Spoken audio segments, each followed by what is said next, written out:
Hello, BookTube. Well, I was correct. My day has been busy, and my night looks to be even busier. All sorts of stuff just coalescing all at once. But I didn't want to make no videos, and I also got a mail haul that ends with a great big box. I couldn't really go through all that without you. I also very happily got my phone back. The shop said that there was nothing really seriously wrong with it, just the charging port was clogged with hair. An occupational hazard when you have dogs. So I have the phone back, but while I was without it, and while I was waiting at the tech shop, sort of looking around at the stuff in the cases, while mine was being brought out, I couldn't help but notice how pretty all of the larger, sleeker cell phones are. The iPhone 6, the iPhone 6S, the iPhone 7. So now I'm wondering, even though this is a perfectly functional phone, I'm wondering if maybe I want to indulge myself in a bigger phone. I mean, I watch videos on this thing all the time, and I also do a huge amount of reading on my phone. Which, those are the two things I'm using to kind of sort of justify maybe buying a new phone, even though I don't need one. But I will keep you updated. In the meantime, let's go through these books and see what we have. See what's of any interest. As another week of books starts up. Without any let up. Oh, goodness gracious. Okay. All right. First one's due in June, and it is a Steve book right out of the gate. This is Young Hitler by Paul Ham. Oh, my. Oh, my. Okay. The Making of the Führer. By looking deeply into his childhood, war experiences, and early political career, this narrative seeks to answer this question. How did the early defining years of Hitler's life affect his rise to power? When Adolf Hitler went to war in 1914, he was just 25 years old. It was a time he would later call the most stupendous experience of my life. That war ended with Hitler in a hospital bed, temporarily blinded by mustard gas. The world he eventually opened his newly healed eyes to was new, and it was terrible. Germany had been defeated, the Kaiser had fled, and the army had been resolutely humbled. Hitler never accepted these facts. Out of his fury rose a white-hot hatred, an unquenchable thirst for revenge against the criminals who had signed the armistice, the socialists he accused of stabbing the army in the back, and most violently the Jews, a direct threat to the master race of his imagination, on whose shoulders he would pile all of Germany's woes. Okay, so Paul Ham wrote a great book that I have out in the other room on my history shelves. It actually survived. It survived every history purge that I've ever done on 1914, on a crucial year. Here we go. Yeah, 1914, the year the world ended. And he also did Hiroshima Nagasaki, which I think I reviewed for somebody or other. I loved it. Thought it was fantastic. He's worked for the Financial Times for many years and was the Australian correspondent for the Sunday Times of London. So, an experienced historian writing. This is, extremely well-trod ground, but still fascinating. Okay, great. All right, we are off to a fine start. This next one is so thin that it cannot be a fine start. It's going to be something that I might be interested in, but it's too thin to be a Steve book. There are no Steve books this thin. I don't think. We'll see. Maybe I'll surprise. Let's see, where are we going to put these things? Oh, great. Oh, fantastic. Okay. This comes out in March. As I think a paperback. I think this is exactly what it's going to look like. I think I showed you the previous versions of these. This is Dr. Eleanor's Book of Common Spiders. And I think I showed you Dr. Eleanor's book of ants. And maybe a couple of others. There have been a few in this series, and they're great. These are great.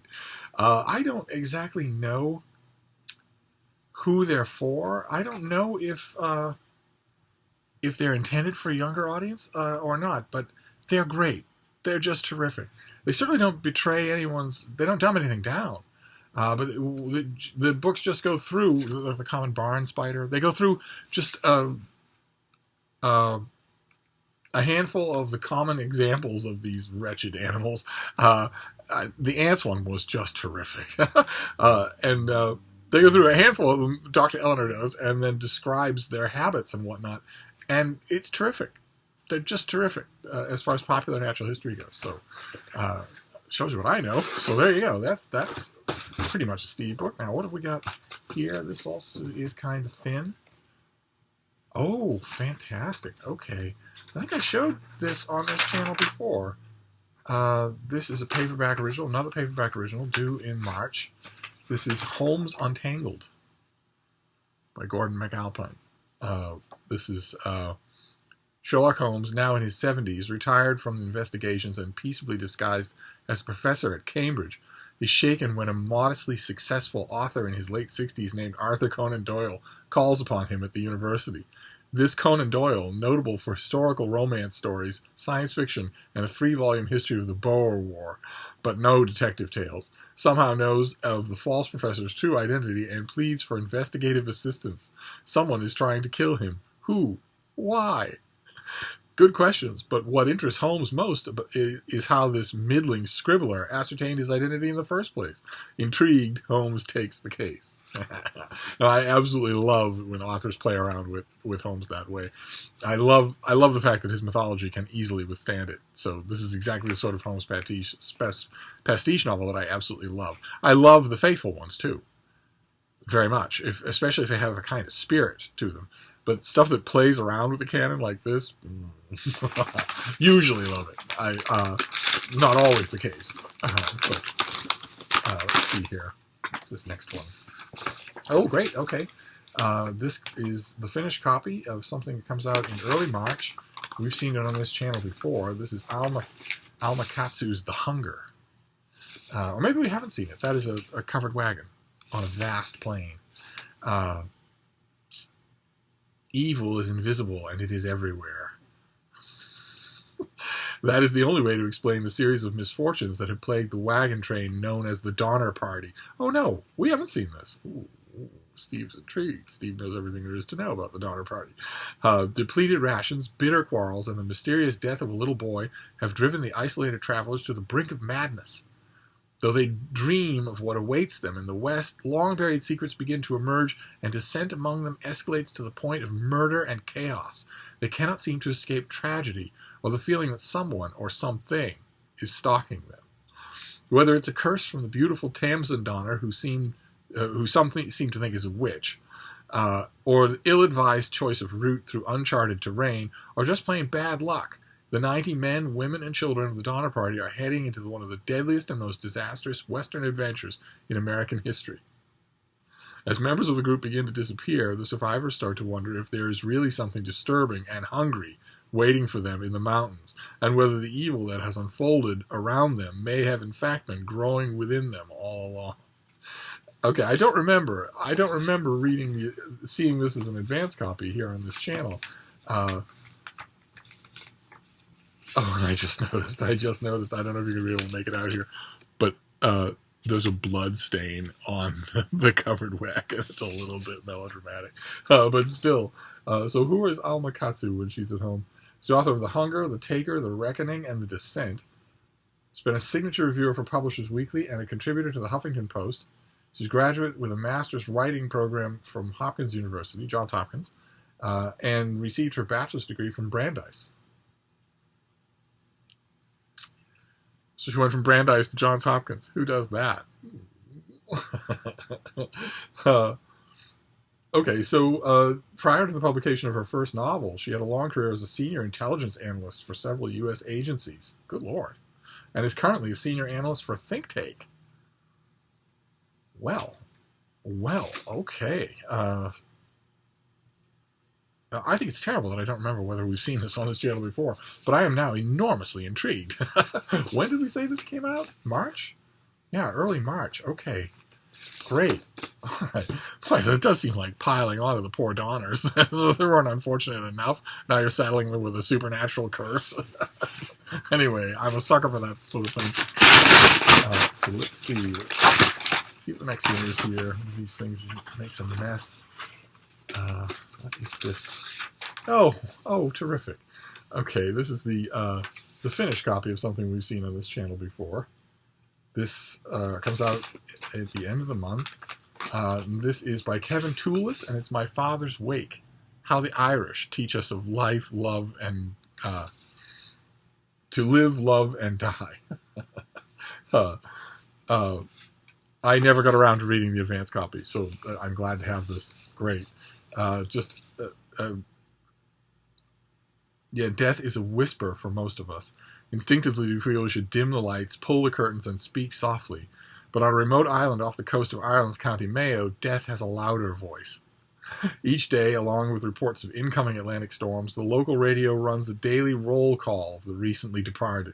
The islanders go in great numbers, young and old alike, to be with their dead.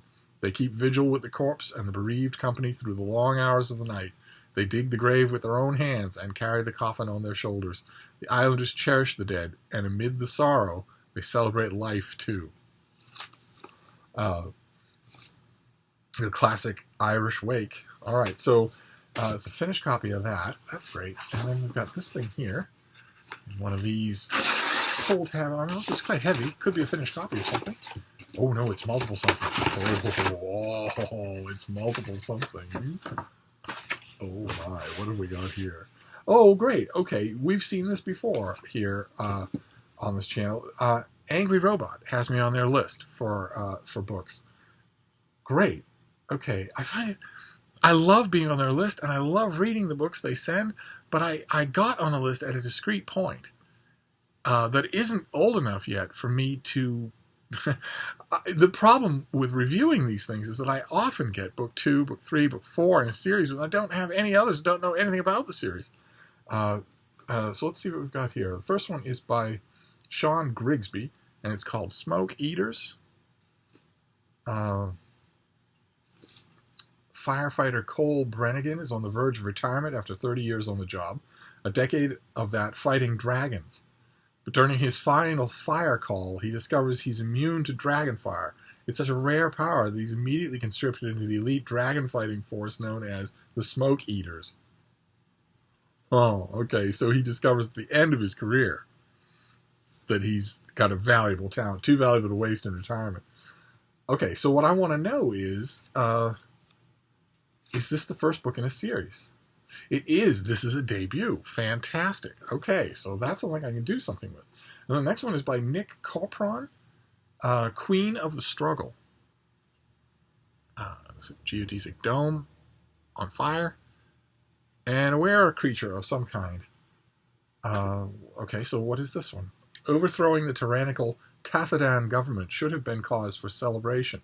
The struggle for liberation from the invaders had been long and bloody. But as Atan City announces its independence and promises to rebuild, soldiers from the northern province of Vargamanskor take advantage of the city's destruction to storm the ceremony and annex the city. For Henrik, once damned as a traitor and only ever reluctantly a hero, it seems a lasting peace is as far from reality as before the uprising. Okay, so that sounds like this is the second book in a series, at least. Yeah, Nick Corporon returns to the war-torn world of Rebellion's Last Traitor. So, Queen of the Struggle is the sequel to Rebellion's Last Traitor. And you know what I ought to do? I always mean to do it, and I never quite do it. Is to just to take the bull by the horns and contact the publicist and see if maybe I can get a copy of that. I'm no trouble reading it instead of just calling it a fait accompli. And then this last one is a trade paperback. This is Quietus by Tristan Palmgren. Let's see. In medieval Italy, Nicoluccio, a young Carthusian monk, leads a devout life until the Black Death kills all of his brothers, leaving him alone and filled with doubt. Habida, an anthropologist from an alien world devastated by plague, is overwhelmed by suffering. She's been observing the spread of the pestilence, hoping to learn something crucial that will save her own dying world. Unable to maintain her neutrality any longer, she saves Nicoluccio from the brink of death. Habida discovers that neither her home's plague, nor her assignment on Nicoluccio's ravaged planet are as she had been led to believe. The pair are drawn into a world-spanning conspiracy to topple an empire larger than the human imagination can contain. Okay. Alright, so that sounds like a standalone. Is this a standalone? Do we know? Doesn't really say here. Oh, no, it is a debut. Fantastic. Okay, so 2 out of 3 are debuts. That's great. That helps a lot. Allow me to put myself on the radar for Angry Robot. And then we get to the box, which is heavy. It's not a single book box, or if it is, it's a book I really want to meet. Let's see what we have here. It's a great heavy thing. I can't help but think it's more than one book. Let's see. Oh, we got a lot of packing material here. This could be only one book. It's just a vast amount of packing material. Good Lord. All right, it is one book. Seems fairly big anyway. So what have we got here? Oh, okay. All right. This is from the University of Chicago Press. This comes out in mid-March. It is huge. It is, oh, wow. Okay. This is the Book of Seeds. A life-size guide to 600 species from around the world. Some of you may remember me squealing with delight when the University of Chicago sent me their Book of Frogs, which was the same oversized book and also had life-size pictures of frogs. I reviewed it, and I had a grand time with it. It's a modern-day classic. The thing is, though, the reason that I squealed about it is because I already loved frogs. Who doesn't? What Muppet Show fan doesn't love frogs? Whereas I know nothing about seeds at all.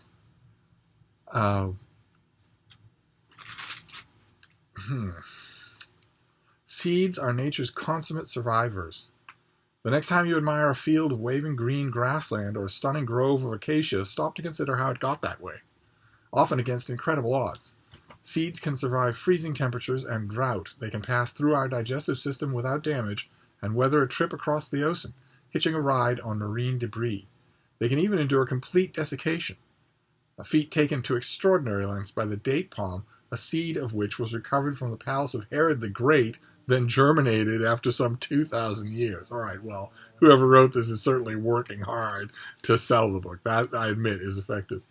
And yet I can't help but think that there's a gardening enthusiast out there, perhaps his name rhymes with Malib, who would be a better candidate to read, savor, and then review this book. I can't help but think that I'm not the person to do it. Much as I love my status as an all-purpose, pinch-hitting hack, I can't help but think somebody else would do a better job with this. But anyway, so we've got, it's an odd note to end with. We have, let's see here, The Book of Seeds, The Hunger by Alma Katsu, which I'm going to have to research to see if I ever got an advanced copy of this, but come on, though. The Donner Party meets the supernatural. Irresistible. Let's see here. My Father's Wake, The Irish and Death, Holmes Entangled, Sherlock Holmes pastiche novel. It sounds like it has a real kick of extra inventiveness. Dr. Eleanor's Book of Common Spiders, Young Hitler by historian Paul Hamm, whose book 1914 is really worth your time. And then, in addition to that, these 3 Angry Robot books, 2 of which are debuts. So, very nice. It allows me to sink my teeth into them. So there you go. Not bad. That is our book haul for today. I don't think I'm going to get a chance to make another video today, but I'm hoping to be back to multiple videos tomorrow. So I will at the very least see you then. Thank you, BookTube.